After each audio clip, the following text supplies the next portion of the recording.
আসসালামু আলাইকুম ও রহমতুল্লাহি ওবারাকাতু। মুসলিম মনীষীদের অবাক করা জবাব, তৃতীয় পর্ব। ইবনে আব্বাস রাদিয়াল্লাহু আনহুয়ের অবাক করা জবাব। খারিজি একটি পথভ্রষ্ট জাতি ছিল। তারা ছিল ইসলামের নামে অত্যন্ত সীমা লঙ্ঘনকারী একটি গোষ্ঠী। ইসলামের অপব্যাখ্যার কারণে তারা কাফের হয়ে যায়। তারা হযরত আলী রাদিয়াল্লাহু আনহুকে কাফের ফতোয়া দিয়েছিল। খারেজিদের সংখ্যা ছিল ৬,০০০। তারা হযরত আলী রাদিয়াল্লাহু আনহুয়ের বিরুদ্ধে ৩টি অভিযোগ উত্থাপন করেছিল। বাস্তবে ৩টি অভিযোগই ভিত্তিহীন প্রমাণিত হয়েছে। তাদের প্রথম দাবি হলো, হযরত আলী রাদিয়াল্লাহু আনহু ও হযরত মুয়াবিয়া রাদিয়াল্লাহু আনহুয়ের মাঝে যে সংঘর্ষ লেগেছিল তার মীমাংসার জন্য দুইজন লোক নির্ধারণ করা হয়। হযরত মুয়াবিয়া রাদিয়াল্লাহু আনহুয়ের পক্ষে হযরত আমর ইবনে আস রাদিয়াল্লাহু আনহু আর হযরত আলী রাদিয়াল্লাহু আনহুয়ের পক্ষে হযরত আবু মুসা আশআরী রাদিয়াল্লাহু আনহু। তাদের প্রথম অভিযোগ হলো, কোনো মানুষকে হাকিম নিযুক্ত করা যাবে না। কাজেই এ দুজনকে হাকিম বানানো ঠিক হয়নি, কেননা বিধান একমাত্র আল্লাহর, অর্থাৎ আল্লাহর বাণী। দ্বিতীয় অভিযোগ হলো, হযরত আলী রাদিয়াল্লাহু আনহু যুদ্ধ করেন ঠিকই, কিন্তু কাউকে বন্দী করেননি বা শত্রুদের সম্পদ ও যুদ্ধবন্দীগণকে গনিমত মনে করেননি। যদি তারা কাফের হয় তবে আমাদের জন্য তাদের মাল ও রক্ত হালাল, আর যদি মুসলমান হয় তাহলে তাদের মাল ও রক্ত আমাদের জন্য হারাম। তৃতীয় অভিযোগ হলো, তিনি স্বীয় নাম হতে আমিরুল মুমিনিন নিশ্চিহ্ন করে দিয়েছেন। তিনি যদি আমিরুল মুমিনিন না হন তাহলে আমিরুল কাফেরিন হবেন। ইবনে আব্বাস রাদিয়াল্লাহু আনহু হযরত আলী রাদিয়াল্লাহু আনহুকে বললেন, আপনি নামাজ একটু বিলম্ব করে পড়বেন, আমি খারেজি সম্প্রদায়কে একটু বুঝিয়ে আসব। হযরত আলী রাদিয়াল্লাহু আনহু বললেন, তোমার বিপদের আশঙ্কা করছি। হযরত ইবনে আব্বাস রাদিয়াল্লাহু আনহু বললেন, এটা কখনো হবে না। তিনি বললেন, অতঃপর আমি পোশাক পরে তাদের নিকট গেলে তারা বলল, হে ইবনে আব্বাস, আপনি আমাদের নিকট কোন প্রয়োজনে আগমন করেছেন? আমি বললাম, আমি রসুলে আকরাম সাল্লাল্লাহু আলাইহি ওয়াসাল্লামের সাহাবী ও তার জামায়াতের নিকট হতে আগমন করেছি। তোমরা তার উপর যে অভিযোগগুলো উত্থাপন করেছো আমি তা নিরসন করে দিব। তখন তারা তাদের অভিযোগগুলো উত্থাপন করল। হযরত আব্দুল্লাহ ইবনে আব্বাস রাদিয়াল্লাহু আনহু বললেন, এবার তোমাদের অভিযোগের জবাব দিচ্ছি। যদি আমি কোরআন ও হাদিসের মাধ্যমে সান্ত্বনামূলক জবাব দিতে পারি তাহলে কি তোমাদের দাবিকে প্রত্যাবর্তন করবে? তারা বলল, হ্যাঁ, অবশ্যই। হযরত ইবনে আব্বাস রাদিয়াল্লাহু আনহু বললেন, আল্লাহ তাআলা মাত্র 4 দিরহাম মূল্যের খরগোশের ব্যাপারে পুরুষদেরকে হাকিম বানিয়েছেন। অন্যত্র স্বামী স্ত্রীর মাঝে মনোমালিন্য হলে উভয়ের পক্ষ থেকে 2 জন হাকিম বানানোর নির্দেশ দেয়া হয়েছে। ইরশাদ হচ্ছে, আমি আল্লাহর শপথ দিয়ে বলছি, তোমাদের রক্ত ও মালের ব্যাপারে পরস্পর মীমাংসার জন্য একজন হাকিম বানানো শ্রেয় হবে সামান্য পুচকি খরগোশের ক্ষেত্রে হাকিম বানানো থেকে। দ্বিতীয় অভিযোগের উত্তর হলো, তোমাদের বিপক্ষে রয়েছেন মা আয়েশা সিদ্দিকা রাদিয়াল্লাহু আনহু। তাহলে কি তোমরা তাকে দাসী বানাবে, যা তোমাদের জন্য কখনো হালাল হবে না? এমন যদি করো তাহলে তোমরা কাফের হয়ে যাবে।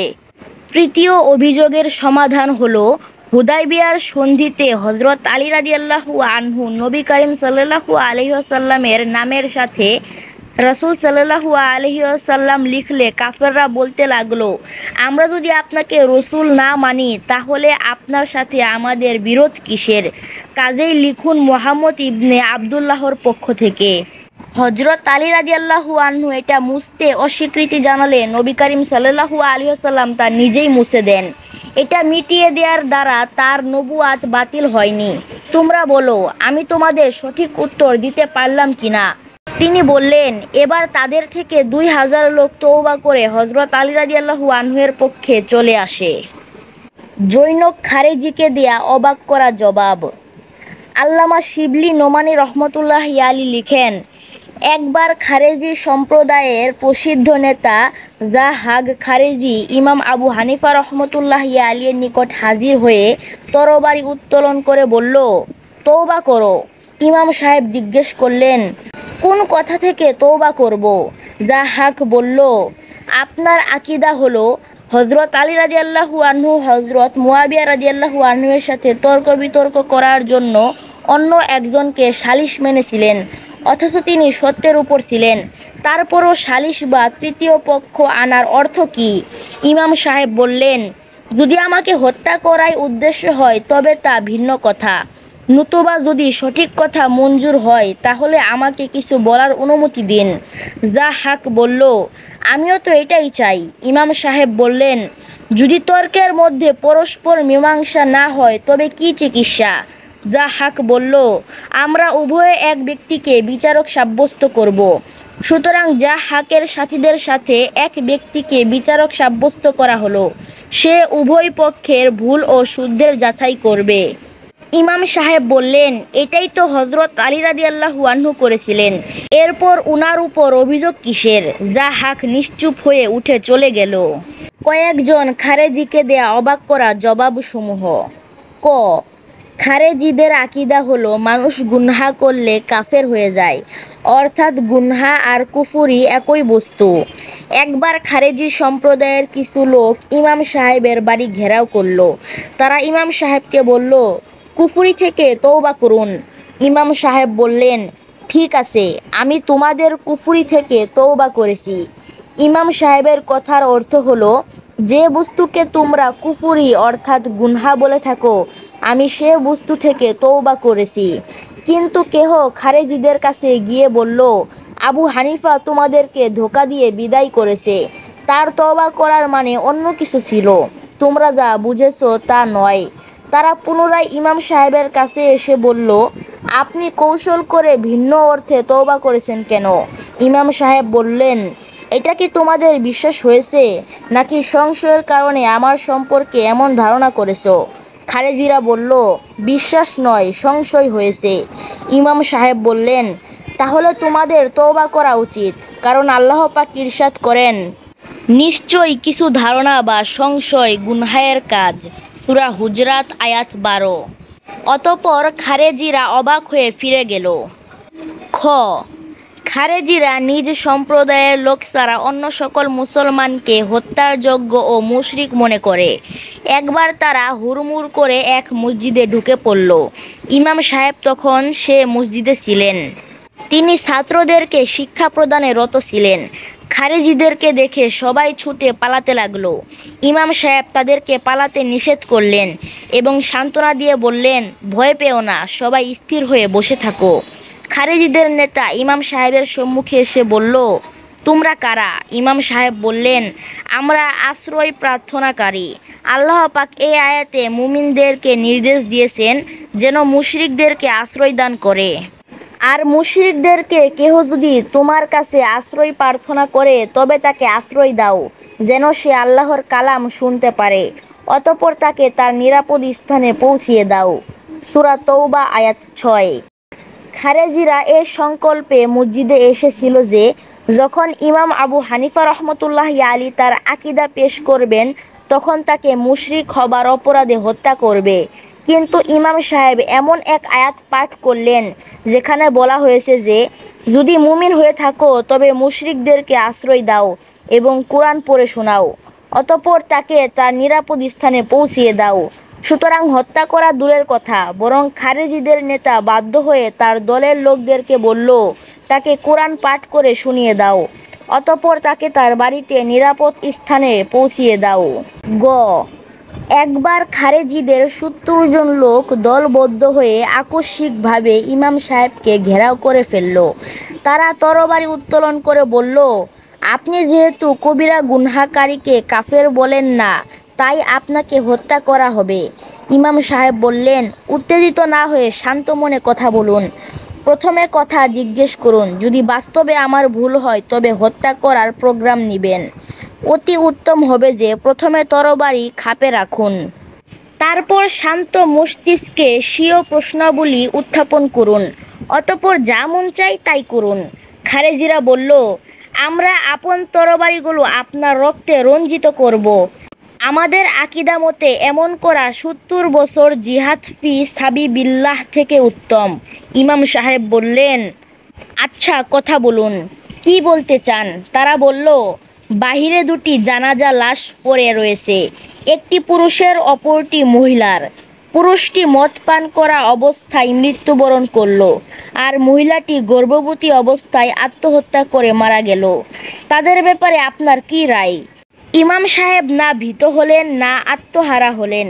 অত্যন্ত সাহসিকতার সাথে শান্তভাবে তাদেরকে জিজ্ঞেস করলেন যে এই লাশ দুটি কি ইহুদি ছিল না খ্রিস্টান ছিল না অগ্নিপূজক ছিল।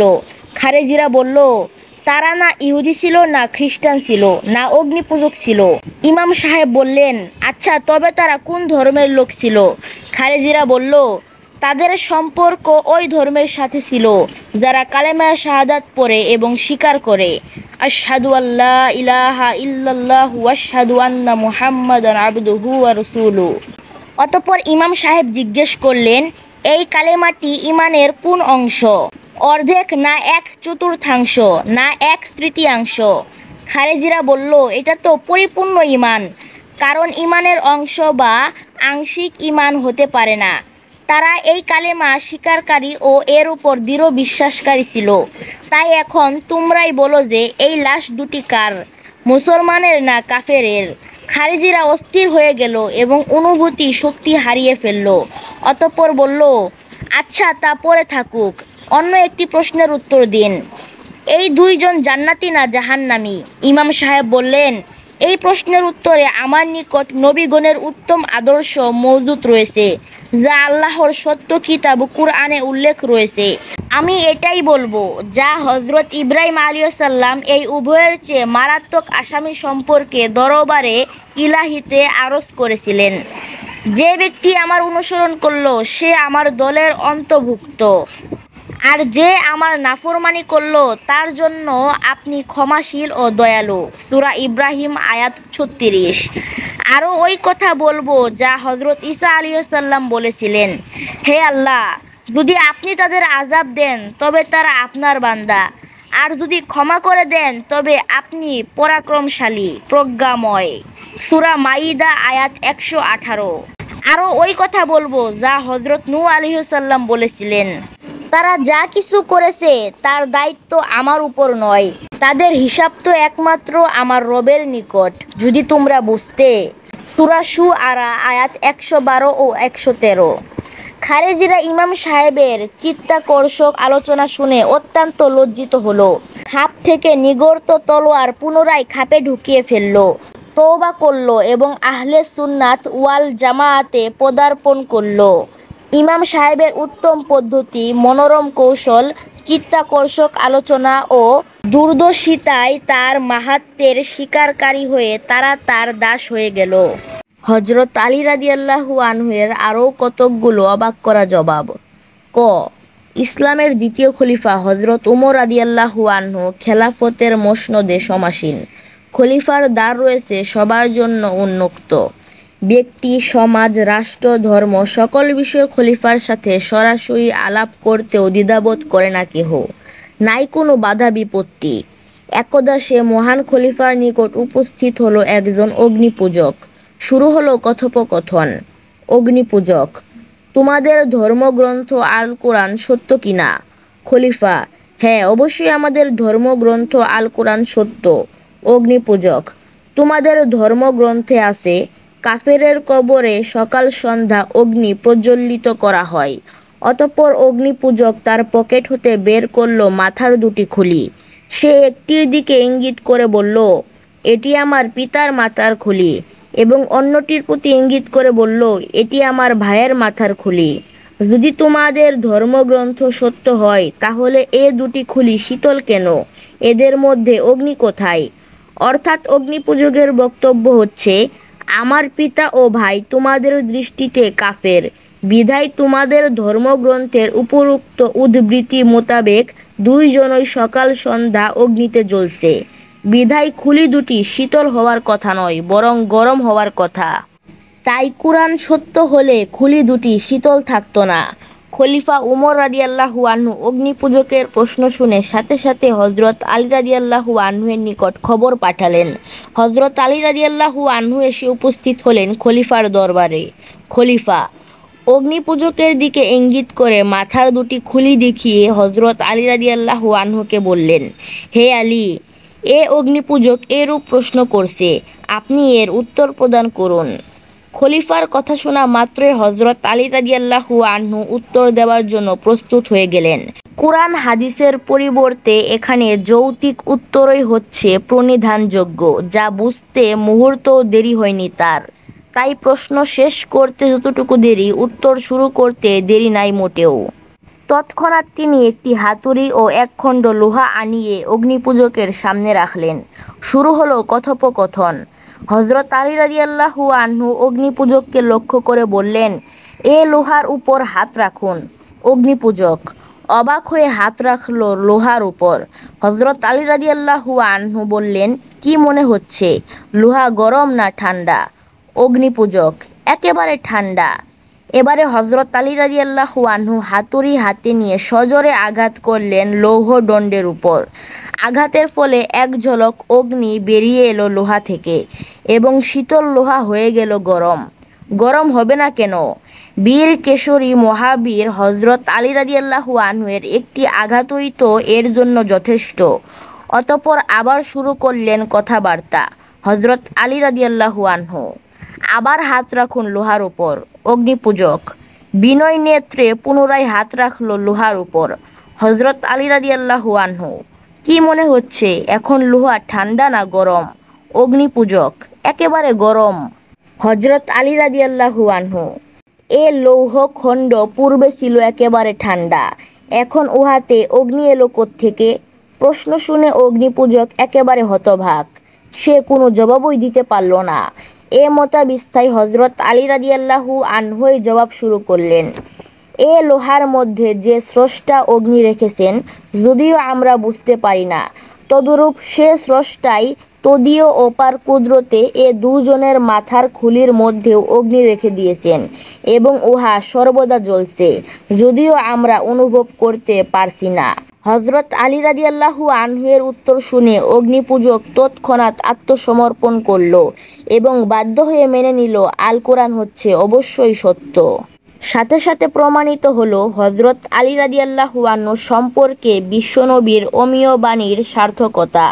মহানবী হযরত মুহাম্মদ সাল্লাল্লাহু আলাইহি ওয়াসাল্লাম বলেছেন, আমি হলাম জ্ঞানের শহর, আর হযরত আলী রাদিয়াল্লাহু আনহু হলো উহার কপাট। খ, পৃথিবীর নিকৃষ্টতম জাতি হচ্ছে ইহুদি জাতি। ইসলাম ও মুসলমানদের ক্ষতি সাধন ও শত্রুতা করা তাদের মজ্জাগত ব্যাপার, অথচ তাদের জাতীয় ইতিহাস অত্যন্ত কদর্য ও মানবতাহীন, পশুসুলভ কর্মকাণ্ডে কুলসিত ও কলঙ্কিত। অসংখ্য নবী রসুলকে হত্যাকারী এ জাতি বর্তমান বিশ্ব ফিতনা ফাসাদের মূল উৎস। কপটতা যাদের চরিত্র, হিংসা বিচ্ছেদে ভরা যাদের মন মস্তিষ্ক, এরা মহানবী সাল্লাল্লাহু আলাইহি ওয়াসাল্লামের যুগ থেকে শুরু করে এখনো পর্যন্ত যখনই কোনো ধরনের সুযোগ পেয়েছে, কথায় কাজে যেভাবে হোক মুসলমানদেরকে লজ্জিত ও অপমানিত করার সামান্য সুযোগও হাতছাড়া করেনি। একদা এক ইহুদি হযরত আলী রাদিয়াল্লাহু আনহুর নিকট উপস্থিত হলো। সে নিজ ইহুদি ধর্মের শ্রেষ্ঠত্ব প্রমাণ করার জন্য হযরত আলী রাদিয়াল্লাহু আনহুকে উদ্দেশ্য করে বলতে লাগলো, তোমাদের এ কী রকম ধর্ম, আর তার শিক্ষাই বা কি অদ্ভুত! তোমাদের নবীর লাশটা দাফন করার আগেই তোমরা পরস্পর ঝগড়া ফাসাদ শুরু করে দিয়েছিলে। ইসলাম ও ইসলামের নবী সম্পর্কে মুসলিম জাতির চরিত্র হনন করে কি সাংঘাতিক ও বেয়াদবিপূর্ণ কথা! তাও আবার মহানবী হযরত মুহাম্মদ সাল্লাল্লাহু আলাইহি ওয়াসাল্লামের জামাতা মহাবীর হযরত আলী রাদিয়াল্লাহু আনহুর সামনে তাকে উদ্দেশ্য করে! এমন বেয়াদবি কি সহ্য করা যায়? কিন্তু দেখা গেল হযরত আলী রাদিয়াল্লাহু আনহু রয়েছে একেবারে ধীর স্থির। তবে ইহুদির কথা শেষ হলে তৎক্ষণাৎ তিনি ইহুদি জাতির অতীত ইতিহাস থেকে একটি মাত্র প্রসঙ্গ টেনে এমন দাঁত ভাঙা জবাব দিলেন, যা ইহুদিদের জন্য কিয়ামত পর্যন্ত চূড়ান্ত শিক্ষা হয়ে থাকবে। জবাবটি সহজ ও সংক্ষিপ্ত, তবে প্রগাঢ় ষোলকলায় পূর্ণ। তিনি বললেন, আমাদের ঝগড়া হয়েছিল আমাদের রসুলের মৃত্যুর পর তাকে হারাবার ফলেই, ধর্ম ও ধর্ম বিশ্বাস নিয়ে নয়। অথচ তোমরা হচ্ছ এমন এক জাতি যে তোমাদের পায়ে লোহিত সাগরের কাদা শুকাতেই হযরত মুসা আলাইহিসসালামের নিকট তোমরা দাবি জানিয়েছিলে পৌলিকদের মতো পূজা করার জন্য একটা দেব দেবী। ইহুদি ওই ঘটনার প্রতি ইঙ্গিত করেছিল যা মহানবী সাল্লাল্লাহু আলাইহি ওয়াসাল্লামের তিরোধানের পর সাকিফায়ে বনি সাঈদায় খলিফা নির্বাচন নিয়ে ঘটেছিল, যা ছিল খলিফা আনসার থেকে হবেন না মুহাজির থেকে। এ নিয়ে মূলত একটি বিতর্ক অনুষ্ঠান। পরিশেষে ওই সভায় হযরত আবু বকর সিদ্দিক রাদিয়াল্লাহু আনহুকে খলিফা নির্বাচন করে তারই নেতৃত্বে মহানবী সাল্লাল্লাহু আলাইহি ওয়াসাল্লামকে সমাহিত করা হয়েছিল, যা ছিল তখন অত্যন্ত জরুরি। নতুবা দাফন কাফন সহ রাষ্ট্রীয় অন্যান্য কাজে বিশৃঙ্খলা দেখা দেওয়ার সমূহ সম্ভাবনা ছিল। পক্ষান্তরে হযরত আলী রাদিয়াল্লাহু আনহু ইঙ্গিত করেছিলেন ওই ঘটনার প্রতি, যখন আল্লাহর অপার রহমতে বনি ইসরাইলকে নিয়ে হযরত মুসা আলাইহিসসালাম লোহিত সাগর পেরিয়ে এলেন কুদরতি রাস্তা দিয়ে, আর ফেরাউন তার দলবল সহ ওই রাস্তা দিয়ে পাড়ি দেওয়ার সময়ে মারা গেল। অতঃপর হযরত মুসা আলাইহিসসালাম তাদেরকে নিয়ে ফিলিস্তিনের দিকে রওনা হলেন। রাস্তায় পড়ল মূর্তি পূজারী একটি সম্প্রদায়। বনি ইসরাইল হযরত মুসা আলাইহিসসালামের নিকট তাদের জন্য মূর্তি বানিয়ে পূজা করার অনুমতি দানের দাবি জানালো।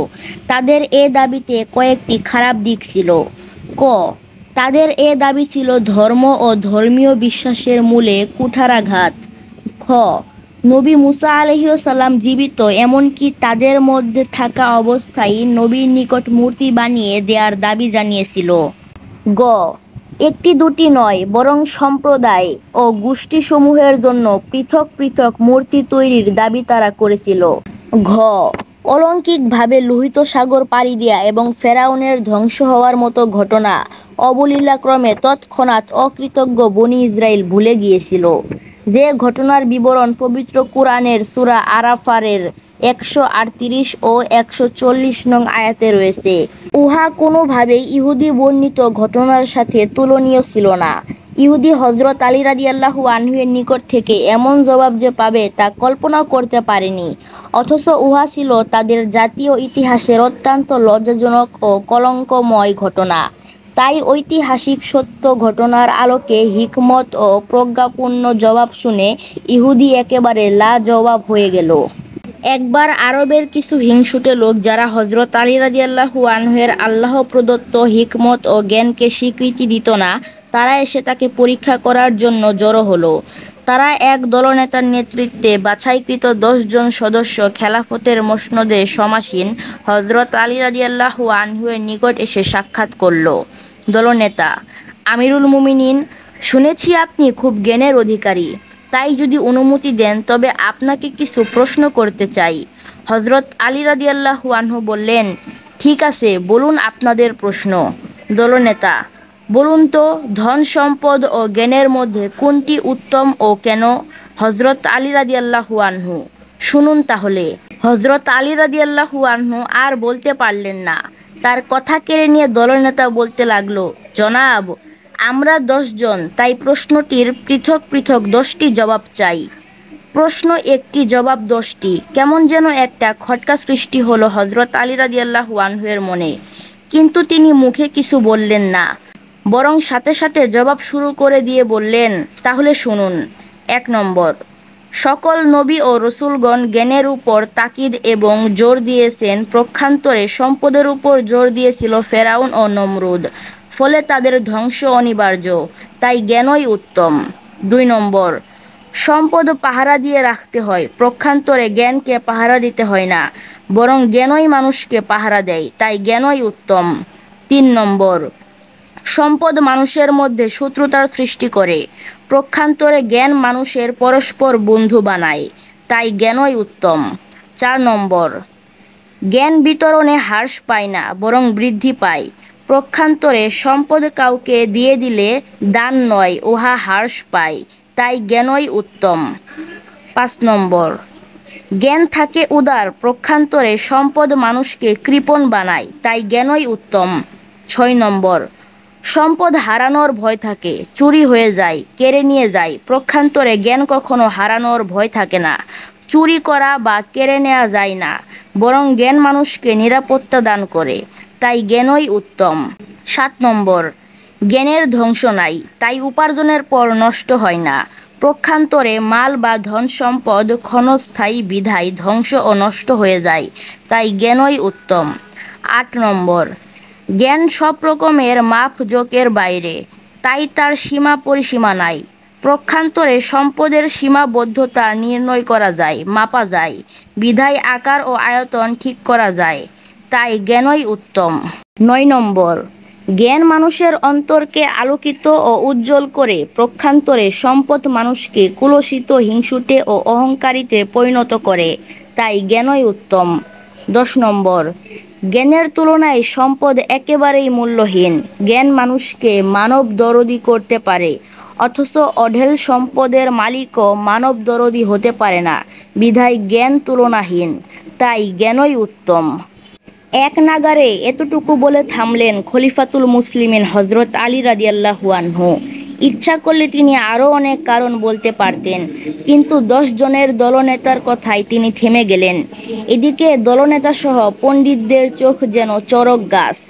হজরত আলী রাদিয়াল্লাহু আনহুয়ের জ্ঞানের পরিধি এবং আকস্মিকভাবে এমন সাবলীল উত্তরদানে পারদর্শিতা দেখে তারা হলো হতবাক। তাদের জ্ঞানের বাহাদুরি নিমিষেই উড়ে গেল আরবের লু হাওয়ায়। অথচ প্রশ্নগুলো তারা অনেক চিন্তা ও সলা পরামর্শ করে ঠিক করেছিল। তাই সবাই মাথা নত করে হজরত আলী রাদিয়াল্লাহু আনহুয়ের নিকট আত্মসমর্পণ করল। প্রমাণিত হলো তার ইলেম ও হিকমতের। জৈনক মুসলিম মনীষীর ইহুদিকে দেয়া অবাক করা জবাব। এক ইহুদি বসরা নগরীতে এসে সব আলেমদেরকে নীরব করে দিল। কেহ তার প্রশ্নের উত্তর দিতে পারল না। জৈনক বালক তার চাচাকে বলল, ওই ইহুদির সাথে আমি বিতর্ক করার জন্য যেতে চাচ্ছি। চাচা বললেন, প্রিয় বৎস, এই ইহুদি ব্যক্তি বসরা নগরীর বড় বড় আলেমদেরকে পরাজিত করেছে। আমি বললাম, আমার সেখানে যেতেই হবে।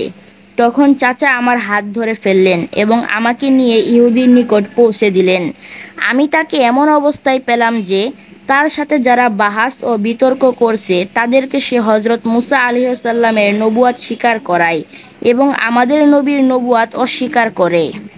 অতঃপর বলতে থাকে, আমরা এমন নবীর ধর্মের উপর আছি যার নবুয়াত তোমরা মুসলমান স্বীকার করছো, আর আমরা মুহাম্মদের নবুয়াত স্বীকার করছি না। সুতরাং আমরা ওই ধর্ম কিভাবে মানব যার নবুয়াত সর্বসম্মত নয়? তখন আমি তার নিকট গিয়ে প্রশ্ন করলাম, আমি আপনাকে প্রশ্ন করব না আপনি আমাকে প্রশ্ন করবেন? সে আমাকে বলল, তুমি দেখছো না আমি তোমার শায়েখদের মুখ বন্ধ করে দিয়েছি? আমি বললাম, ওই সব কথা রেখে দিন, আমি যা বলি সেটাই গ্রহণ করুন।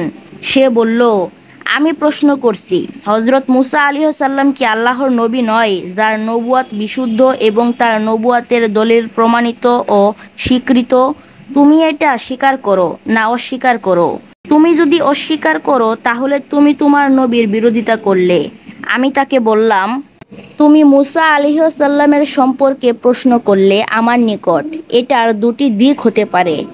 এক, আমি ওই মুসার নবুয়াত স্বীকার করছি যিনি আমাদের নবীর নবুয়াতের বিশুদ্ধতার খবর দিয়েছেন এবং আমাদেরকে তার অনুসরণের আদেশ করেছেন ও তার নবুয়াতের সুসংবাদ প্রদান করেছেন। তুমি যদি ওই মুসা আলাইহিস সালাম সম্পর্কে জিজ্ঞেস করো তাহলে আমি তার নবুয়াত স্বীকার করছি। আর যদি তুমি ওই মুসা আলাইহিস সালামকে জিজ্ঞাসা করো যিনি আমাদের নবীর নবুয়াত স্বীকার করেননি, যিনি আমাদেরকে তার আনুগত্যের আদেশ দেননি ও তার আগমনের সুসংবাদ প্রদান করেননি, আমরা সেই মুসাকে চিনি না এবং তার নবুয়াতও স্বীকার করি না। আর যে তাওরাত ওই মুসা আলাইহিস সালামের উপর অবতীর্ণ হয়েছে, যিনি আমাদের নবীর নবুয়াত স্বীকার করেছেন, সেই তাওরাত সত্য। তুমি যে তাওরাতের দাবি করছো সেটি পরিবর্তিত। এ তাওরাত আমি বিশ্বাস করি না। অতঃপর সে আমাকে বলল, তোমার সাথে নির্ভীকতে কথা আছে যা শুধু আমার আর তোমার মাঝে হবে। আমি ধারণা করলাম সে হয়তো কোনো ভালো কথা বলবে, তাই আমি তার নিকট পৌঁছে গেলাম। সে আস্তে আস্তে আমাকে গালি দেওয়া শুরু করলো। তোমার মা এরূপ, তোমাকে যে শিক্ষা দিয়েছে সে এমন। মূলত সে চেষ্টা করছিল যাতে আমি তার উপর আক্রমণ করি। অতঃপর তার এ কথা বলার সুযোগ হবে যে তার উপর আক্রমণ করা হয়েছে, এর জন্য আমি চলে যাচ্ছি। কিন্তু সে এতে সফল হলো না। অতঃপর আমি উপস্থিত জনতাকে সম্বোধন করে বললাম, আল্লাহ আপনাদেরকে সম্মানিত করুন। আমি কি তার উত্তর দেইনি? সকলেই বলে উঠল, অবশ্যই। অতঃপর আমি বললাম, সে যখন আমার সাথে কানে কানে কথা বলছিল তখন সে আমাকে এমন গালি দিচ্ছিল যার কারণে হদ ওয়াজিব হয়। আমার উস্তাদকে পর্যন্ত গালি দিয়েছিল যাতে আমি তার উপর আক্রমণ করি আর তার কথা বলার সুযোগ হয় যে আমি তার উপর হামলা করে বসেছি। এখন আপনারা বুঝতে পেরেছেন এ কোন প্রকারের ধোঁকাবাজ ও প্রতারক। এ কথা বলার সাথে সাথে জনসাধারণ ইহুদিকে জুতা পেটা শুরু করে দিল। সে বসরা হতে পলায়ন করল। সে বসরার অনেকের নিকট ঋণ পেত, সব রেখেই সে চলে যেতে বাধ্য হলো, কেননা তার লাজবাবের পর যে অবস্থা হয়েছিল তা খুবই ভয়ানক ও বিপজ্জনক। জৈনক মুজাহিদের খ্রিস্টানকে দিয়ে অবাক করা জবাব। জৈনক মুজাহিদ জিহাদ করার জন্য ময়দানে যাচ্ছিলেন, কিন্তু পথিমধ্যে রাস্তা ভুলে যাবার কারণে এক পর্বতে আরোহণ করেন। সেখানে খ্রিস্টান সম্প্রদায় বাস করত। সেখানে একটি চেয়ার বিদ্যমান দেখলেন। তিনি চেয়ারটি সম্পর্কে জিজ্ঞেস করলেন, এখানে চেয়ার রাখা হয়েছে কেন? উত্তরে তারা বলল, বছরে একবার আমাদের মাঝে এক পাদ্রী এসে থাকেন। আজ সেই দিন। তিনি এসে এটির উপর বসবেন, আমাদের ওয়াজ শোনাবেন। এ কথা শ্রবণে সেই মুজাহিদ খ্রিস্টানদের পোশাক পরিধান করেন এবং তাদের মাঝে উপবেশন করেন। ইতিমধ্যে পাদ্রী চেয়ারে আসন গ্রহণ করেন এবং বলতে থাকেন, বন্ধুগণ শোনো, আমি এখন তোমাদেরকে ওয়াজ শোনাতে পারবো না, কেননা এখানে মুহাম্মদ সাল্লাল্লাহু আলাইহি ওয়াসাল্লামের উম্মতের এক লোক এখানে বিদ্যমান আছে। অতঃপর সেই পাদ্রী আমাকে সম্বোধন করে বলল, আপনার ধর্মের শপথ করে বলছি, আপনি একটু অনুগ্রহ করে দাঁড়ালে আমরা সকলেই আপনাকে দেখতে পেতাম। মুজাহিদ বলেন, আমি তার কথা শোনা মাত্রই জোশের সাথে দাঁড়িয়ে গেলাম। অতঃপর সে আমাকে প্রশ্নের পর প্রশ্ন করতে লাগলো। প্রথম প্রশ্ন, আমি শ্রবণ করেছি আল্লাহ তাআলা বেহেশতে ফল তৈরি করবেন, দুনিয়াতে এমন ফল কোথাও মিলবে কি? আমি বললাম, নাম ও রঙে অবশ্য মিল থাকবে, কিন্তু স্বাদ ও মিষ্টতায় ভিন্ন হবে। দ্বিতীয় প্রশ্ন, জান্নাতে এমন কোনো ঘর বা প্রাসাদ নাই যেথায় তুবা বৃক্ষের শাখা পৌঁছেনি, ইহজগতে এর কোনো দৃষ্টান্ত আছে কি? আমি বললাম, দ্বিপ্রহরে যখন দিনমণি মধ্য আকাশে থাকে তখন অবস্থা তদরূপ হয়ে থাকে। তৃতীয় প্রশ্ন, বেহেশতে 4টি নির্ঝরণী রয়েছে, প্রত্যেকটির স্বাদ ভিন্নতর হয়ে থাকে, অথচ প্রত্যেকটির উৎস এক। এ ধরায় এর কোনো নমুনা রয়েছে কি? আমি উত্তরে বললাম, কানের পানি তরল, চোখের পানি লবণাক্ত, নাকের পানি দুর্গন্ধযুক্ত, আর বক্ষদেশের পানি মিষ্টি, আর এ সবগুলোর উৎস মাথা। চতুর্থ প্রশ্ন, জান্নাতে একটি সিংহাসন থাকবে, 5 বছরের রাস্তা পরিমাণ লম্বা হবে। জান্নাতে মুমিন বান্দা যখন তাতে আসন গ্রহণ করবে তখন সেটি নিচু হয়ে যাবে, আবার উঁচু হয়ে যাবে। এ বসুন্ধরাতে এর কোনো দৃষ্টান্ত আছে কি? আমি বললাম, হ্যাঁ, আল্লাহ তাআলা ইরশাদ করেছেন, তারা কি উটের প্রতি লক্ষ্য করে না তিনি তাকে কিভাবে সৃষ্টি করেছেন? সূরা গাশিয়া আয়াত 17। সে তার মাথা ঝুঁকিয়ে আবার উঁচু হয়ে যায়। পঞ্চম প্রশ্ন, বেহেশতবাসীগণ পানাহার করবে, কিন্তু পেশাব পায়খানার প্রয়োজন পড়বে না, দুনিয়াতে এর কোনো দৃষ্টান্ত আছে কি? আমি বললাম, দুনিয়াতে এর দৃষ্টান্ত আছে। সন্তান যতক্ষণ পর্যন্ত মায়ের উদরে থাকে ততক্ষণ তার খাবারের ইচ্ছা হলে আল্লাহ তাআলা তার মায়ের মনে সেই ইচ্ছা জাগ্রত করে দেন। এভাবে সন্তানের খাদ্য মিলতে থাকে, কিন্তু সন্তান সেই সময় পেশাব পায়খানা কিছুই করে না। অতঃপর আমি ওই খ্রিস্টানকে উদ্দেশ্য করে বললাম, বলুন বেহেশতের চাবি কি? তিনি বললেন, বন্ধুরা শুনে রাখো, সে আমাকে বেহেশতের চাবি কি তা জিজ্ঞাসা করেছে। আমি কিতাবে পড়েছি, লা ইলাহা ইল্লাল্লাহু মুহাম্মাদুর রাসূলুল্লাহ। এই কালেমা পাঠ করেই সে মুসলমান হয়ে যায় এবং তার সাথে আরও অনেকে ইসলাম গ্রহণ করে। খতিবে আজম সিদ্দিক আহমদ রহমতুল্লাহি আলাইহির অবাক করা জবাব। ক, আমরা জানি খতিবে আজম সিদ্দিক আহমদ রহমতুল্লাহি আলাইহির দেশের প্রখ্যাত একজন আলেম ছিলেন এবং তিনি পাকিস্তান আমলে একজন সফল সংসদ সদস্য ছিলেন। তারই একটি ঘটনা। একদিন তিনি সংসদে গিয়ে দেখেন কিছু সংসদ সদস্য এক জায়গায় বসে চা পান করছেন, যার মধ্যে একজন বাম হাতে চা পান করছিলেন। খতিবে আজম রহমতুল্লাহি আলী তাকে বাম হাতে চা পান করতে বারণ করলেন। তদুত্তরে ওই সংসদ সদস্য হযরতকে ব্যঙ্গ ও তিরস্কার করে বলতে লাগলেন, মোল্লাজি, এসব ফতোয়াবাজি ছাড়েন। ডান হাত বাম হাত শরীরেরই অংশ, আর সব কিছুই আল্লাহ তাআলা বানিয়েছেন, অতএব যে কোনো হাত দিয়ে পান করলেই চলে। সেদিন খতিবে আজম রহমতুল্লাহি আলী কোনো জবাব দিলেন না। পরে কোনো একদিন তিনি সংসদে গেলেন। সংসদে ওই সংসদ সদস্য হুজুরকে দেখে সালাম দিলেন। হুজুর তখন বাম পা উঠিয়ে সালামের জবাব দিলেন। ইহাতে সংসদ সদস্য খুব রেগে গেলেন। তখন হযরত তাকে বললেন যে, ভাই, হাত পা শরীরেরই অংশ, আর সব কিছুই আল্লাহ তাআলাই বানিয়েছেন, অতএব হাতের পরিবর্তে পা দিয়ে সালামের জবাব দিলে অসুবিধা কোথায়?